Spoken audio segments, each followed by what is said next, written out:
Good day, and thank you for standing by. Welcome to the Rhythm Pharmaceuticals fourth quarter and fiscal year 2025 earnings conference call. At this time, all participants are in a listen-only mode. After the speaker's presentation, there will be a question-and-answer session. To ask a question during this session, you will need to press star 11 on your telephone. You will then hear an automated message advising that your hand is raised. To withdraw your question, please press star 11 again. Please be advised that today's conference is being recorded. I would now like to hand the conference over to your first speaker today, Dave Connolly. Please go ahead. Thank you, Tanya. I'm Dave Connolly here at Rhythm Pharmaceuticals. For those of you participating on the conference call, our slides can be accessed and controlled by going to the Investors section of our website, ir.rhythmtx.com. This morning, we issued our press release that provides the fourth quarter 2025 and full year 2025 financial results and a business update, and that press release is also available on our website. Our agenda is listed on slide 2. On the call today are David Meeker, our Chairman, Chief Executive Officer, and President; Jennifer Lee, Executive Vice President, Head of North America; Hunter Smith, Chief Financial Officer; and Jan Mazabro, Executive Vice President, Head of International, is on the line joining us from Europe. On slide 3, I'll remind you that this call contains remarks concerning future expectations, plans, and prospects which constitute forward-looking statements. Actual results may differ materially from those indicated by these forward-looking statements as a result of various important factors, including those discussed in our most recent annual or quarterly reports on file with the SEC.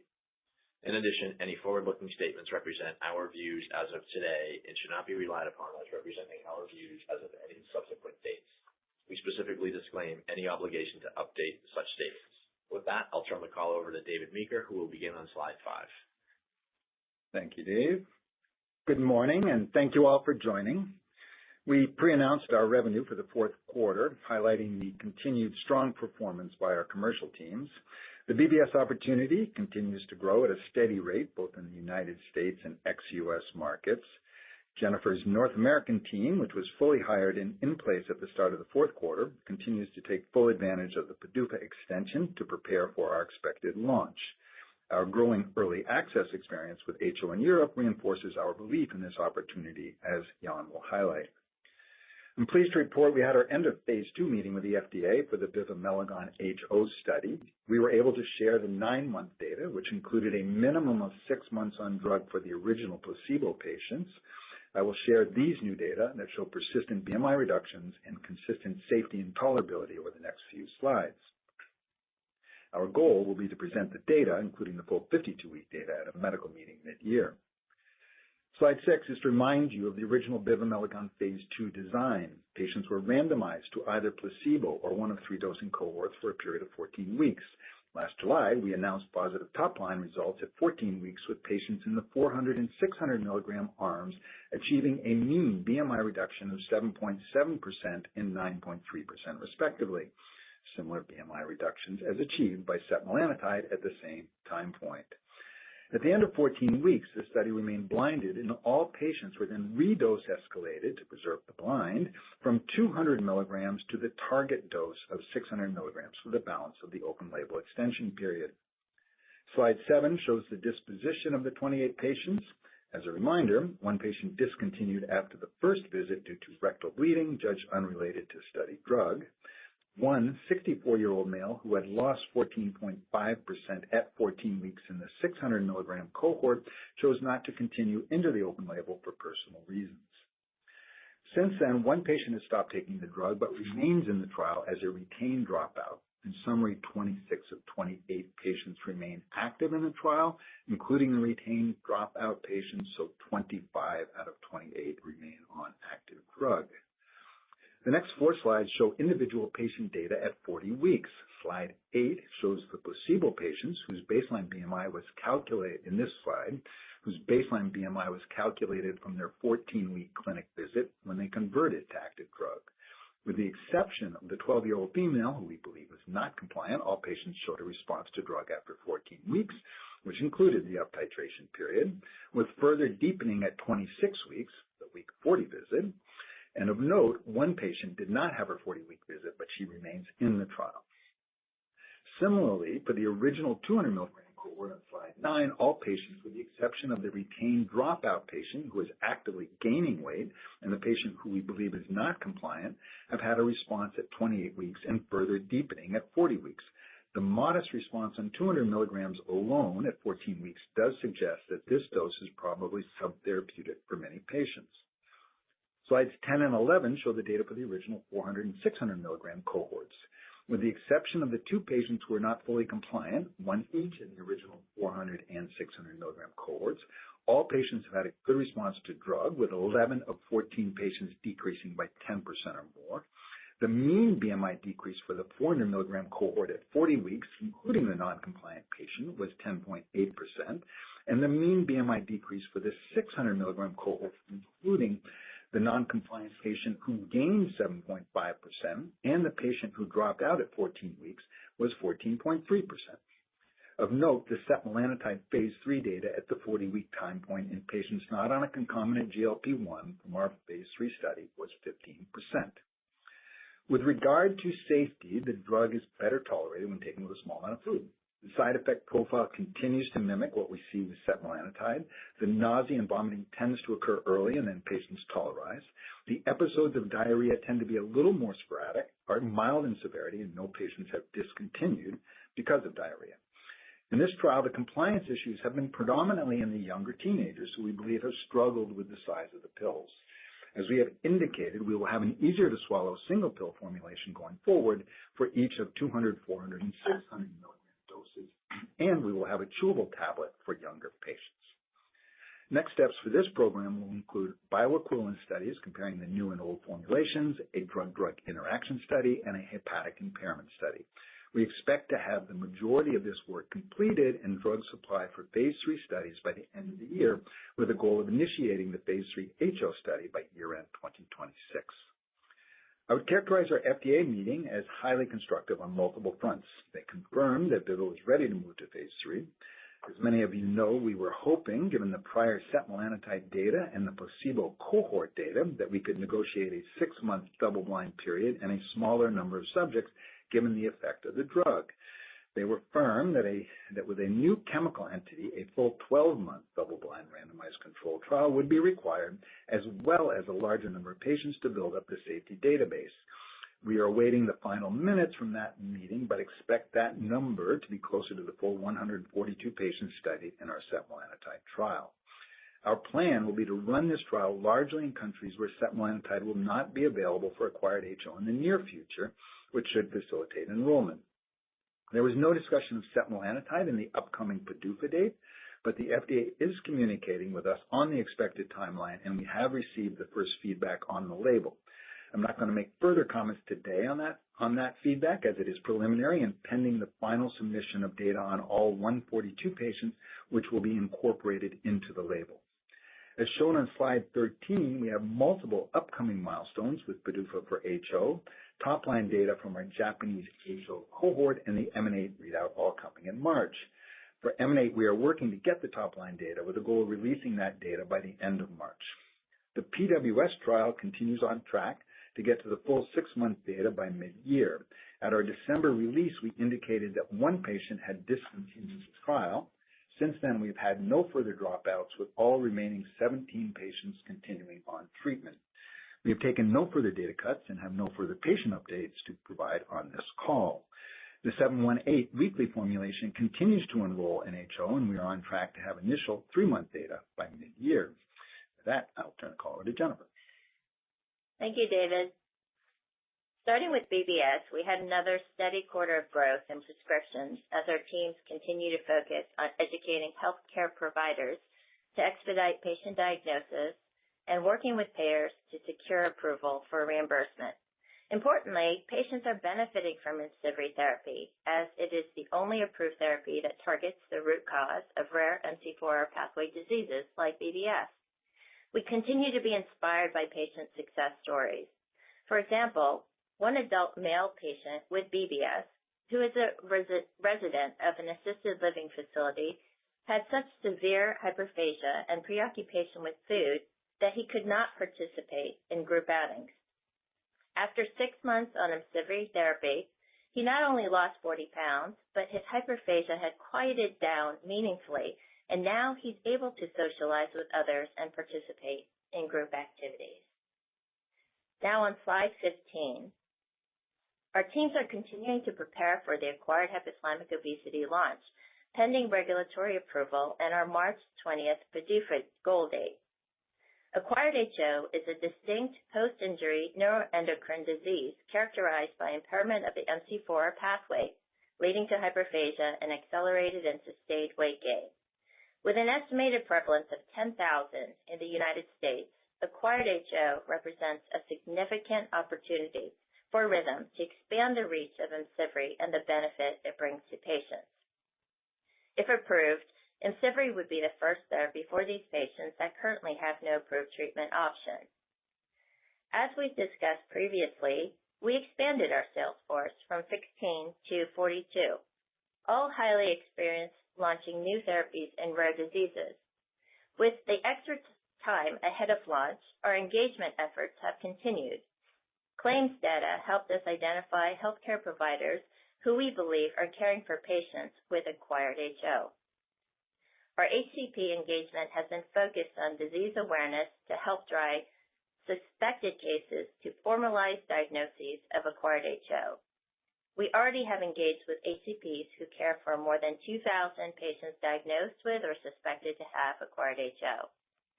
Let me outline an example of the ongoing dialogue around patients suspected to have HO. Our team engaged with an endocrinologist who treats several patients with sustained hypothalamic injury. During a meeting with a field team member who outlined that injury in the hypothalamus could cause impairment of the MC4R pathway, leading to acquired hypothalamic obesity, the physician noted that one patient in particular stood out.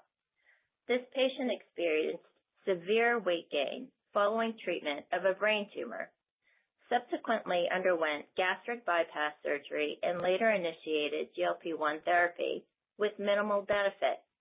Now, with a clear understanding of the clinical diagnosis of acquired hypothalamic obesity and appropriate screening criteria, this physician indicated he suspects additional patients may have acquired HO, and he'll bring them back for evaluation and diagnosis confirmation. Moving on to the next slide. We have also learned more about the management of AHO patients through our territory managers' disease education efforts. In addition to the ongoing engagement of our MSL, or Medical Science Liaison team, we have identified approximately 40 priority medical centers throughout the nation based on their significant concentration of AHO patients. Approximately one-third of the potential AHO patients who we have identified via claims data are managed within these centers. The majority of these have pituitary centers where hypothalamic disorders are managed by multidisciplinary teams. While there are similarities within these organizations relating to which specialty is brought in to manage the tumor and treatment, as well as the hormonal dysfunctions associated with the procedure, there is variability in terms of who manages AHO. In one center, the endocrinologist involved in the treatment of the hormonal dysfunctions would also take on the responsibility to treat the weight gain. In another center, these patients' hormonal dysfunctions would be managed by the endocrinologist, but they would be sent to the community PCP or obesity specialist to be treated for their weight gain. Understanding these differences allows us to better pinpoint who would potentially be the diagnoser of AHO versus the obesity treater and future potential prescriber of IMCIVREE if approved for AHO. Our team continues their ACP engagement and identification of patients who would benefit from IMCIVREE once approved. Now on to my last slide. Beyond HCP engagement, we also continue to engage with payers to secure access for patients as soon as possible following approval. Our education and engagement around BBS established a robust base for securing access for AHO as payers have come to recognize the differentiation of MC4R pathway diseases and the value that IMCIVREE offers patients. For acquired hypothalamic obesity, payer coverage following approval, our expectation is for policy updates to occur within 3 to 9 months.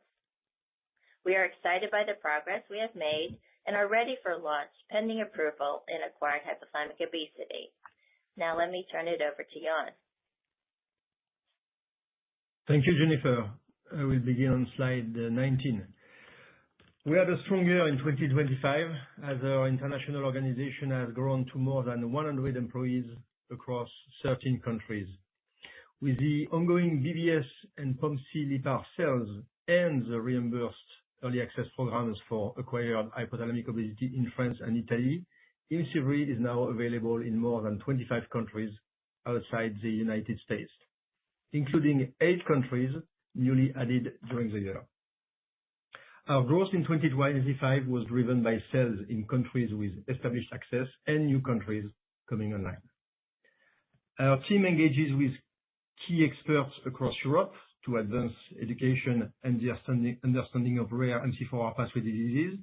In 2025, 64 abstracts, both originals and anchors, were accepted for posters or oral presentations at 12 international and national scientific congresses. Next slide. Here I highlight one recent publication entitled Early Onset of Obesity Model, Impact of Early Onset Obesity on Comorbidity Risk and Life Expectancy, which was very recently published in Obesity Facts, the European Journal of Obesity. This peer-reviewed early onset obesity disease model, which we developed in collaboration with leading European experts, integrates data from more than 140 publications to quantify how the age of onset, the severity and the duration of obesity negatively affect the risk of comorbidities, the health outcomes, and the life expectancy. This reinforces that early onset obesity is a serious progressive disease and stresses the urgent need for early intervention. These findings support Rhythm's focus on early diagnosis and treatment of obesity driven by impairment of the MC4R pathway, where addressing the underlying cause earlier has the potential to reduce long-term disease burden and create meaningful benefit for patients, families, and healthcare systems. Next slide, slide 21. Now moving to acquired hypothalamic obesity. We are planning for multiple opportunities in Europe and Japan, with a higher per capita prevalence of acquired HO than the United States and Europe, and an estimated population of 5,000 to 8,000 patients. Japan represents a meaningful long-term opportunity for our MC4R agonist franchise. We continue to make significant progress ahead of our anticipated Japanese launch, establishing a strong leadership team focused on engaging with experts and healthcare centers. Earlier this month, our team had a very positive in-person meeting with the Japanese PMDA, and as David said, we anticipate top-line data from the phase 3 cohort of Japanese patients in March. In Europe, our EMA submission for HO is under review. We anticipate a CHMP opinion in Q2 and the EU marketing authorization in the second half of 2026. The steady growth in our reimbursed early access programs for HO in France and Italy is a very positive indicator for success in Europe and helped establish foundational relationships with expert physicians and local authorities. The French regulatory authorities renewed this month the authorization for the IMCIVREE AP1 reimbursed early access program, which clearly illustrates the benefit patients are receiving as part of this program and the high unmet need. Pending marketing authorization from the EMA in the second half of 2026, we will begin establish reimbursement for acquired HO in Europe on a country-by-country basis, as we have done before for POMC/LEPR and BBS. With that, I will turn over to Hunter. Thank you, Jan. 2025 proved to be a strong year with solid growth in global sales of IMCIVREE and multiple value-driving milestones achieved across our portfolio of MC4R agonists. We enter 2026 well capitalized with more promising potential catalysts ahead. I'll begin on slide 23 and walk you through our results for the fourth quarter, which was another solid quarter, as well as the full year revenue, both of which we pre-announced in January. Revenues from sales of IMCIVREE were $57.3 million for the fourth quarter of 2025, representing a quarter-over-quarter increase of 12%, and $194.8 million for the full year, an increase of approximately 50% from 2024. On a sequential quarterly basis, revenue growth was driven by an increase of approximately 10% in the number of patients on reimbursed therapy globally. In the fourth quarter of 2025, $39 million, or 68% of product revenue, was generated in the United States, and $18.3 million, or 32% of product revenue, was generated outside the United States. On slide 24 is the walk from the $51.3 million in global sales in Q3 to the $57.3 million in Q4. In the fourth quarter, the volume of vials shipped to our specialty pharmacy in the United States was approximately 1.7 million greater than the vials dispensed to patients. This compares to an excess of vials shipped over dispense of 3 million in Q3 2025. The net effect produced a negative $1.3 million inventory swing from Q3 to Q4. For the second consecutive quarter, inventory days on hand at the specialty pharmacy increased, ending at approximately 20 days versus a normalized level of around 10 to 15 days. As was the case with year-end 2024, and as is common across our industry, this type of growth in days on hand represents a potential pull forward of revenue from the quarter of actual patient demand and can, with all other things being equal, have a dampening effect on the first quarter of the year. U.S. revenue grew by $2.1 million quarter-over-quarter due to increases in product dispensed to patients. Ex-U.S. revenues increased $5.2 million, or 40% versus the third quarter of 2025. The sequential increase was largely due to the negative impact on the third quarter of a one-time $3.2 million charge related to the final agreement with France on the reimbursed price for IMCIVREE for the treatment of BBS, POMC, and LEPR deficiencies. On slide 25 is the financial snapshot of year-over-year performance, as well as the fourth quarter 2025 results compared to the fourth quarter of 2024. Net product revenues in Q4 2025 increased by $15.4 million, or 37%, over Q4 2024. Gross to net for U.S. sales was approximately 84.6%, generally in line with the gross to net percentage from previous quarters. Cost of goods sold this quarter was 8.5% of product revenue and was mostly attributable to cost of materials and our royalty payment on setmelanotide due to Ipsen. COGS as a percentage of product revenue was down slightly this quarter based on an increase in finished goods inventory. We generally expect cost of goods sold to be between 10 and 12% of net product revenue, with variation due to how our inventory balances change and the corresponding capitalization of labor and overhead costs, as was the case in Q4. Research and development expenses were $42 million for Q4 compared to $41.2 million in the same quarter last year. Sequentially, R&D expenses decreased by approximately $4 million compared to the third quarter of 2025. More than half of that decrease was due to the transition of our area development managers in the United States to sales reps or territory managers, moving their salaries and stock compensation to SG&A effective October the 1st. Costs in the fourth quarter from our phase 3 HO trial with setmelanotide and our phase 2 trial with bivamelagon decreased from the third quarter. SG&A expenses were $57.5 million for Q4 2025 as compared to $38.1 million in Q4 last year. Sequentially, SG&A expenses increased by $5.1 million, or approximately 10% compared to the third quarter of 2025. Increased SG&A spend from Q3 to Q4 was due to increased headcount costs and professional fees associated with the anticipated launch in acquired hypothalamic obesity, including the transfer of the field force described previously. For Q4 2025, weighted average common shares outstanding were approximately 67 million. Our GAAP EPS for the fourth quarter of 2025 was a net loss per basic and diluted share of 73 cents, which includes 2 cents per share from 1.3 million of accrued dividends on convertible preferred stock.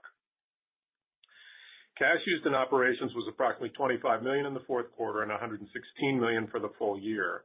We ended 2025 with approximately $389 million in cash, cash equivalents, and short-term investments, which we expect to be sufficient to fund planned operations for at least 24 months.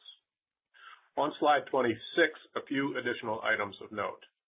First, our GAAP operating expenses for 2025 totaled $362.3 million. That included $66.8 million in stock-based compensation. Non-GAAP operating expenses for the year were $295.5 million.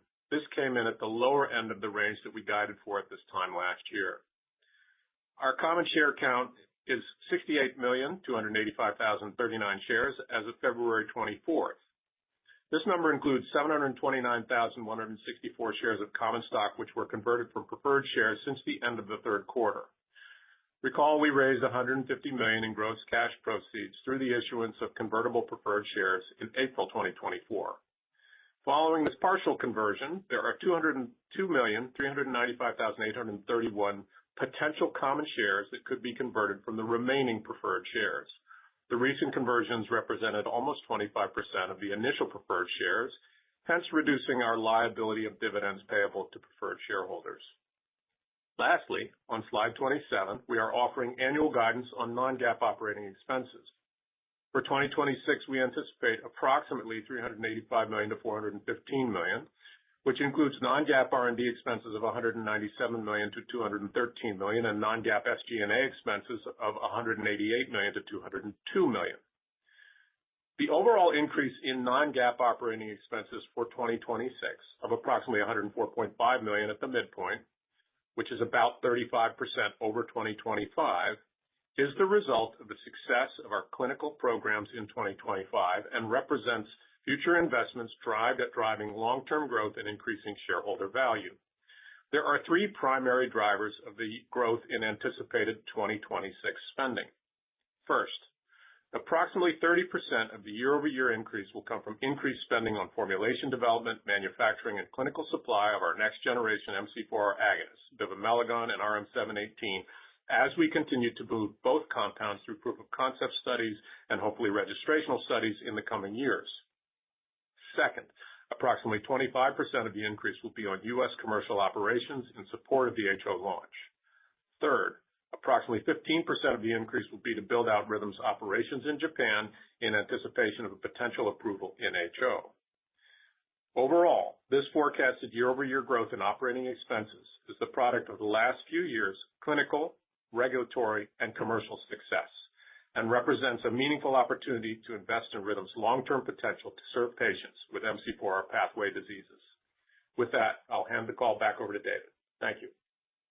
Thank you, Hunter. And Tanya, we can open it up for questions. Thank you. Certainly. As a reminder, to ask a question, you will need to press star 11 on your telephone and wait for your name to be announced. To withdraw your question, please press star 11 again. Please stand by while we compile our Q&A roster. Our first question will be coming from Derek Archila of Wells Fargo. Your line is open, Derek. Hey, good morning, and thanks for taking the questions. Congrats on all the progress here. David, just first on bivamelagon phase 3, your comments suggest that this will largely look like setmelanotide phase 3, so in terms of sample size and duration, but are there any changes to enrollment criteria that you would think of or other features of the trial that you can comment on? No. I mean, those are the principal things that we were looking to get feedback on. I think, to your point, the trial will largely mimic our phase 3. We continue to look at our patient-reported outcome measures. Are there things we can do to get better and better at, for example, understanding hyperphagia/hunger? Some of these patient-reported outcome tools have not been validated, et cetera. So that's an area which, as a company, we might modify, but we didn't get specific feedback from the FDA. Got it. And then maybe just a follow-up, on the guidelines potentially for HO that could be implemented or, kind of evolve over time, I guess specifically for post-surgical patients where it seems like physicians want to, intervene early prior to that significant weight gain. Just any comments on how that might evolve over time and what you're hearing? Thanks. Yeah, it's a good question. We've had a 6 months post surgery as an entry criteria to make sure that patients were stable on their hormones. That's very much a developmental issue because you don't know everything and you want to have things or the minimal number of things that might confound your interpretation of the results. In the real world, which is your question, and we've had this feedback from multiple thought leaders and the like, earlier is better. Why would you, if you know the patient has HO, why would you make them wait 6 months to begin to intervene? You wouldn't do that for their thyroid hormone replacement, for example. So I don't think there'll be that kind of guidance in the label. We'll see where, guidelines, quote unquote, come out. Those will emerge over time, but I haven't heard that. I think the consensus would be, as soon as you, the treating physician, are comfortable, you want to intervene. Got it. Thank you. Our next question will be coming from the line of Tazeen Ahmad of Bank of America. Tazeen, your line is open. Okay, thanks, guys, and good morning. Can you give us an update on where you are with the PWS study? When is the next data update from that? And what type of deepening response are you looking for? Are you looking for more weight loss? Or are you looking for better hunger control? Or just can you give us a sense of that? Thank you. Yeah, thanks, Tazeen. So as I said in my comments, we're still on track for mid-year in terms of providing that update for the 17 patients who remain on drug. I think, the one piece of updated data I gave you today was that 17 of 18 patients remain on treatment. I think for a challenging disease, these patients tend not to remain on drug if they don't feel like they're benefiting, so we would take that as encouraging. I don't have an additional cut of the data, so as I said, I don't have further updates there. In terms of what we're looking for, again, we've been very clear, and as I continue to learn, this is a more challenging disease in the sense that there's a lot of other things going on. They have multiple genes affected, not just those potentially impacting the MC4R pathway that are at play in this disease and can confound results. But I think our goal remains the same. We'd be looking to clear 5% on the BMI change. We'll see how we do there. And of course, we'll collect hunger. I mean, the hyperphagia scores, HQ-CT, we shared that data in December with a caveat, this is an uncontrolled trial, so those kind of measures, you really need a placebo control group to know exactly how you're performing, but we will have that data, and of course, we'll share it. And our next question will be coming from the line of Mike Ulz of Morgan Stanley. Your line is open. Good morning. Thanks for taking the question, and congratulations on all the progress as well. Maybe just one question on IMCIVREE trends. You mentioned the potential for dampening of sales in 1Q, given some pull forward in 4Q. Maybe you can give a little bit of color on how to think about the growth. Is it just a slowing of growth, or should we think more flattish? Thanks. Well, I'm not going to give you a comment sort of on where external estimates are. We did see negative growth Q4 to Q1 in 2024 into 2025. The buildup of inventory this year in absolute terms is less. We'll see how that shakes out. But it's just that dynamic in and of itself, that inventory represents a pull forward of sales from one quarter from Q4 out of Q1 into Q4. I think the only other thing is we have the typical experience that faces us every Q1 where there are a lot of plan renewals and plan changes for individual patients. So some patients rotate onto our bridge program, and then those get resolved and they rotate off. Understood. Very helpful. Thank you. And our next question comes from the line of Whitney Ijem of CGS. Your line is open, Whitney. Hey, good morning, guys. I just wanted to follow up on EMANATE. You guys have talked about POMC, PCSK1, and the SH2B1 sub-studies as being higher probability. Can you just talk to us a little bit, remind us, is that just driven by the enrollment and the powering of those sub-studies, or are there genetic, biological considerations there as well? Yeah, let me summarize what I've said previously, but important to remind. So the way we've handicapped this is, yes, we think that the POMC hets are the most likely to be positive, and that's based on the fact that we did have an assay going into the trial that allowed us to determine which of the variants were most likely to be pathogenic, meaning that they had true loss of function. There's a range of variants there, of course, so and the assay has its limitations. But the bottom line is we felt that in that cohort we were enrolling predominantly patients who would have true loss of function. So that was our best, and we were able to enroll that. cohort fully. The leptin receptor, we also had insight into which patients might have true loss of function, but it turns out the leptin receptor het group is extremely rare, those that have this potential loss of function variant. So that cohort was very significantly under-enrolled, and so we weren't so optimistic there or not.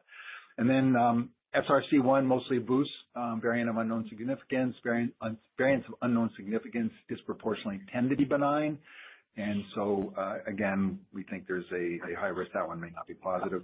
And the reason we remain somewhat hopeful on SH2B1 is that there's two groups there. One is those who have this deletion, 16p11 deletion. So by definition, with a deletion, they would have loss of function.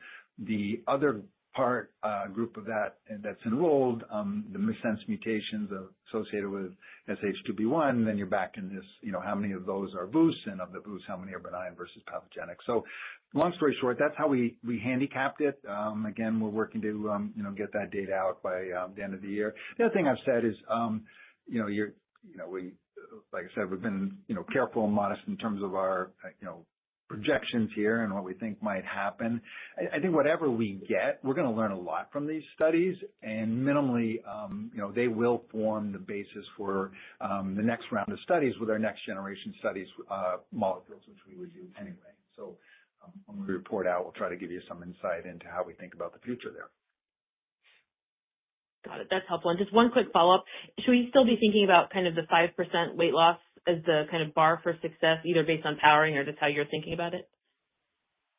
Yeah, 5% is the guidelines. That's why we, Prader-Willi, of course, where we think, it's a really tough disease. That is the minimal threshold, and so that's certainly the threshold here.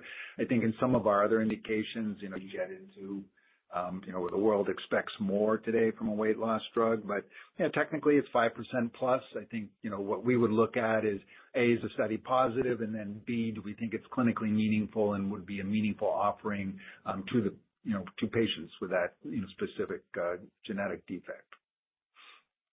Very helpful. Thanks very much. And our next question will be coming from the line of Corinne Johnson of Goldman Sachs. Your line is open, Corinne. Good morning, everyone. Maybe you mentioned this study for BIVA and that the FDA was pretty explicit that new molecules would require a year-long phase 3. I guess, how are you thinking about that then as it relates to the planned development of 718 in the same indication? And kind of separately, but in the same vein, how do you think about managing kind of quality control of the phase 3 program as you think through enrolling patients kind of ex-US in order to get that patient population? Okay, thanks. Yeah, it's a good question. So first on 718, yes, the read-through there would, highly likely to be the same. To be honest, we'd go back. I would look to have another conversation with them. I think part of BIVA is it's a small molecule. I think 718's a peptide. It's highly analogous to setmelanotide. I don't know if they would look at that any differently, but, a conservative base case here is, yes, 718 will have to do the same thing that we're being guided to for BIVA. Quality control outside the U.S., the world's small. The sophistication of running trials outside in these other countries, there's a number of centers and, one or more centers in many or most countries, which are pretty sophisticated. CROs are structured to run trials globally.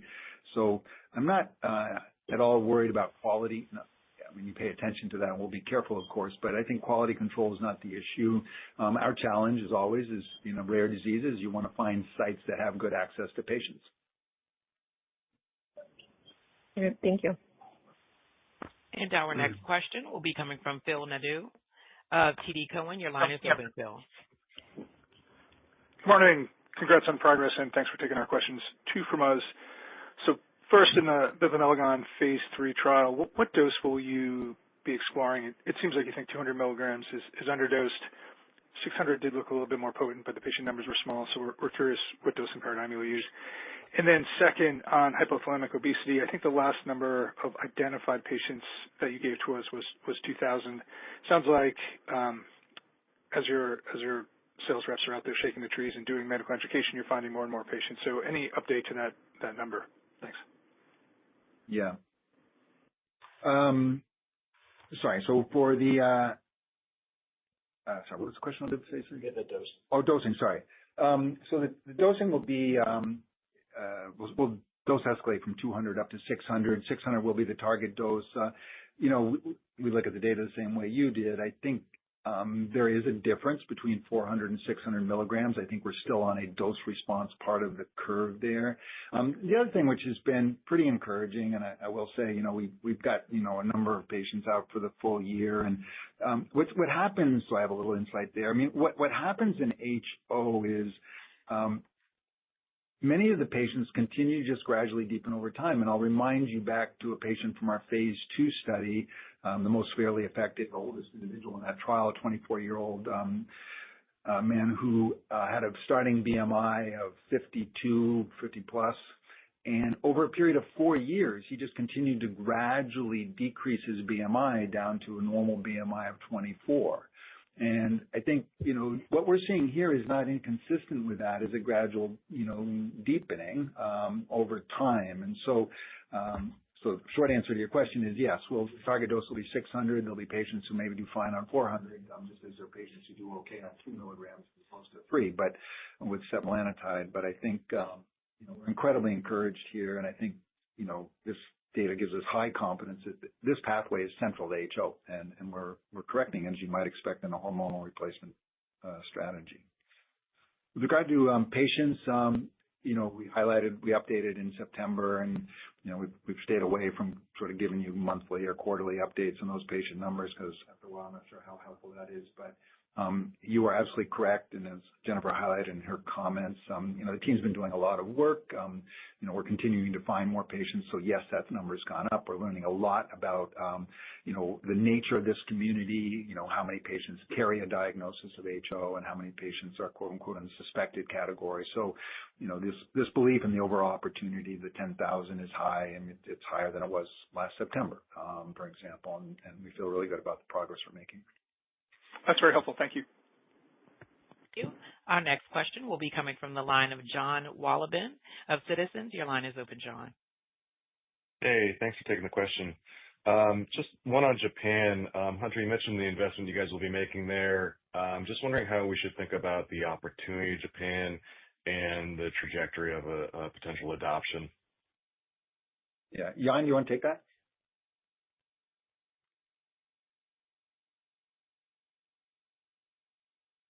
Jan, did we lose you? I'm back. Okay, sorry. Yes. So potential first. So as I said earlier, we estimate a prevalence between 5,000 and 8,000 patients, and it's a well-documented prevalence, so we are quite sure of this number. The second point was your question about our capabilities. So we are currently building out our team. We have set up an affiliate. We have a full management team in place, and we already have a field medical team in the ground. And from a timeline point of view, David mentioned the data in March, and following that, you can count on 12 months of regulatory and market access and pricing aspects, which means that we should have a launch in the next 12 months from now. Thank you. Great. Thanks. And our next question will be coming from the line of Thomas Smith of Leerink Partners. Your line is open, Thomas. Hey, guys. Good morning. Thanks for taking the questions. Just on the AHO expansion, appreciate the color on the regulatory interactions. It sounds like you're entering labeling negotiations, which is great. As we think through some of the color you're giving here around reimbursement and payer coverage and activating sites and patients, can you just elaborate a little bit on how you're thinking about the launch cadence relative to BBS? Thanks so much. Yeah. So from the perspective of HO versus BBS, one, I think there are similarities and some differences. I think from a similarity perspective, there's still a lot of opportunity, as we've outlined, just in terms of getting these patients to an actual diagnosis of acquired hypothalamic obesity versus just being seen as a patient with obesity for many causes that it may not be the root cause in terms of what they're going through. So there's still opportunity there. I think the other piece is from the perspective of a timeline of payer coverage. Although we have a great starting point just in terms of all the dialogue we had with BBS in terms of the differentiation of, MC4R pathway diseases versus general obesity, it's still going to take some time just in terms of going through the process of having specific P&T meetings so that we get a specific policy for the expansion of the indication in place. And we're similarly, in the meantime, going to be working through the process as we get the RXs in payer by payer. So there are some similarities. I think some of the differences is that in terms of HO, the precision and confidence just in terms of the data we have to really pinpoint it down to the right physician to educate, to get these patients to a diagnosis. We feel a lot more confident about that. I think in comparison to BBS, those sort of crumbs to lead us to the right physicians is stronger. I think the other aspect is, we know, even though like our teams are targeted by the data and following where the patients are, it just made sense that we are actually being led to these medical centers that have these pituitary, centers and capabilities. So we know where they go once they have the brain tumor, where they're treated, and they stay in that situation for a period of time so that as they start to encounter the symptoms of AHO, we have the ability to really target those incident patients to get to a diagnosis that is not missed. So that's a bit different than what it was like for BBS, which once again gives us a bit more confidence just in terms of being able to identify them earlier in their journey. And next question. Our next question will be coming from Seamus Fernandez of Guggenheim Securities. Your line is open, Seamus. Hi, guys. Thanks for the question. This is Evan weighing on for Seamus Fernandez. Just two from us. First, with 718, saw some narrowed timelines for Part D. Curious if there's any potential strategies to accelerate timelines there, potentially like a phase 2-3, just given some of the feedback and data sets around DIVA and SETMEL. And then second, curious if you're exploring or planning to explore other areas of MC4R development, maybe in or other kind of avenues to treat obesity. Thanks. Just to clarify on that last part of the question, other indications that we're thinking about, other approaches? Is that what you're in? Other indications or approaches for, mostly obesity-related treatment. Thanks. Yeah. Okay, so for 718, is there a strategy to accelerate? I mean, we take, I think, a pretty aggressive view in general. I mean, the regulators don't always agree with our approach, and so we end up sometimes in more conservative or conventional approaches. But I think 718, as I said earlier, is likely to be highly similar to bivamelagon. We'll go with this initial experience in this open label study and move right to a phase 3. I don't know if there's an opportunity to accelerate things further there. The other thing is the pressure on the next gen in HO is we want to get it out as soon as possible. It's a little different from an initial indication opportunity where those patients have no other treatment, and setmelanotide will be approved and out there, so patients will have an option. So again, we'll move as quickly as we can, but it's not quite the same criticality as it might be if there was no treatment available at all. With regard to other indications, I mean, we've talked about the different kinds of or the different areas that we're interested. So one is genetics, EMANATE being the first, attempt beyond our initial approvals in POMC and LEPR.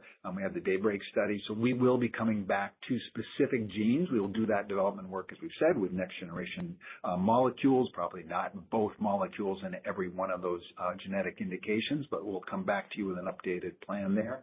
And with regard to, other approaches to obesity, I mean, we yes, we're open to that.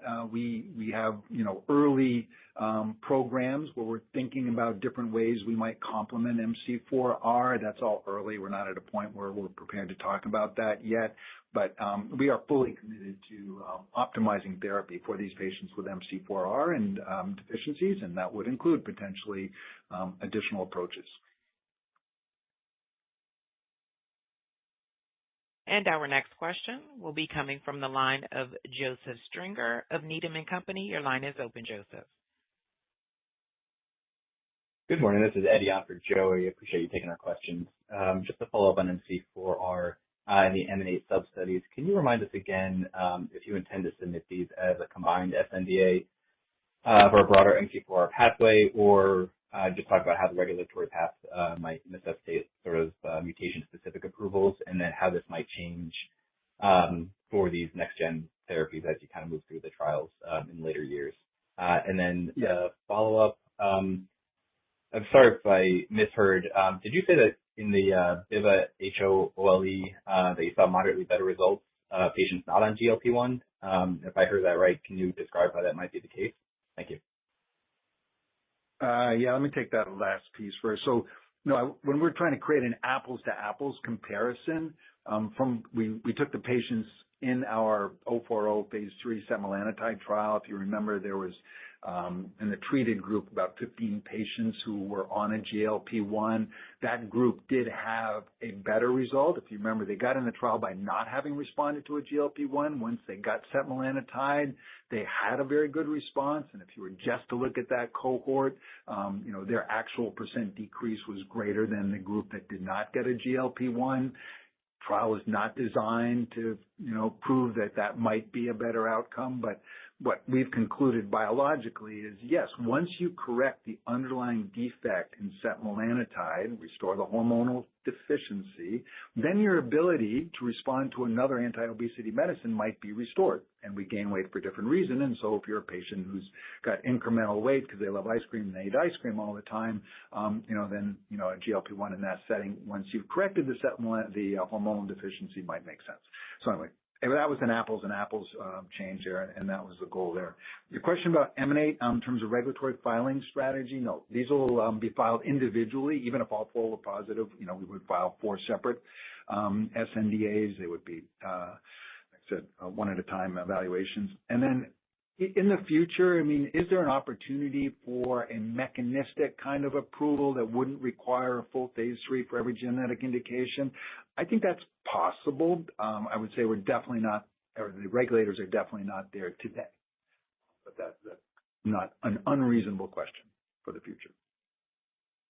And our next question will be coming from Paul Matteis of Stifel. Your line is open, Paul. Hi, this is Matthew on for Paul. Thanks so much for taking our question. I guess I had one on acquired HO. So for the FDA review, we appreciate the pivotal phase 3 was already large, but will you be able to supplement your data package with the Japanese cohort? Does the timing work out such that you'll be able to include this before the PDUFA? Thank you so much. Yeah, Matthew, it's a good clarification. The answer is yes, and that's partly. When the FDA gave us their extension back in November, they were very aware of the exact timing of the last patient in visits. And so they had done the calculation, recognizing that there was a very short period of time between when we would have data from that last patient, a Japanese patient, and being able to get the data in on the full 142 patients, which is what they wanted. So we're on that path, and we will get that data in. And yes, they are prepared to deal with the fact that, yes, now we're down to a relatively short period of time between that final data submission and the label or potential approval on March 20th. Thank you. That's super helpful. And our next question will be coming from Samantha Semenkow of Citi. Your line is open, Samantha. Hi, good morning. Thanks very much for taking the question. Just maybe one clarification on the phase 3. You mentioned that you were going to primarily enroll outside in countries where setmelanotide is not available. How does that work necessarily for enrollment in the U.S.? And then just on Prader-Willi, can you just talk about your latest thinking on a potential phase 3 trial? Would you plan to take both setmelanotide and 718 forward, or is it more likely that you choose one of these drugs to advance? Thanks very much. Yeah. Okay. So with regard to the phase 3 for HO, yes, we will run it predominantly outside. I wouldn't exclude having a U.S. site, but setmelanotide will be approved. Patients here have an option. So the U.S., for multiple reasons, becomes a little more complicated. We do not need to have a site in the U.S. I mean, we already have U.S. data coming out of our phase 2 study.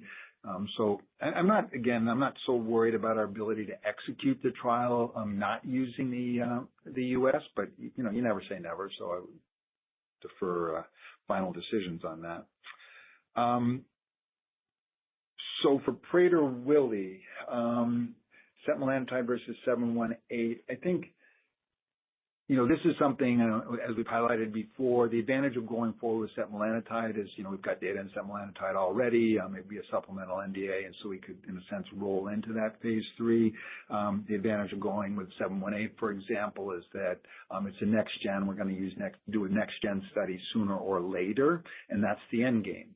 And if the 718 program is at a point where the gap between when we might start with setmelanotide and when we could start with 718 is not so great, then I think, we would, take that time delay, if you will, and just go right to 718 and avoid having to run 2 studies there.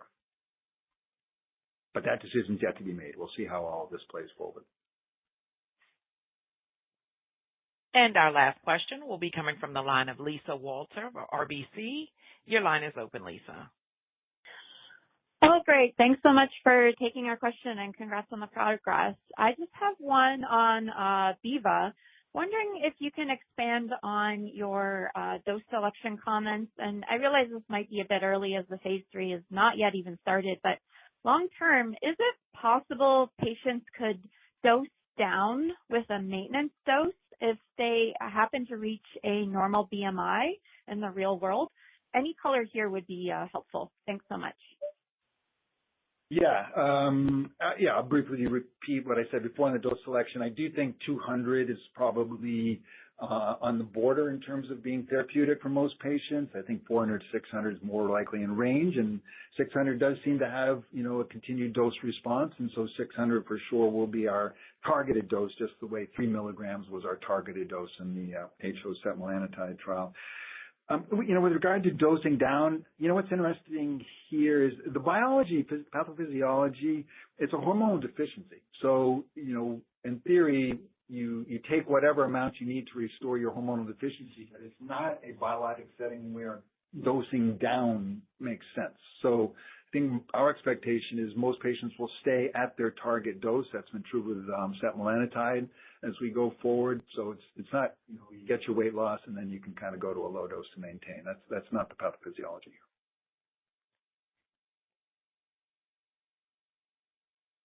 And Yeah. I'm showing no further questions. I'd now like to turn the call back to David Meeker for closing remarks. Great. Thank you. So thanks all for tuning in. Again, we remain really excited about the progress here at Rhythm. Lots of exciting things coming up. 2025 was a big year. 2026 is going to be equally big. So look forward to the next update. Thanks all. And this concludes today's program. Thank you for participating. You may now disconnect.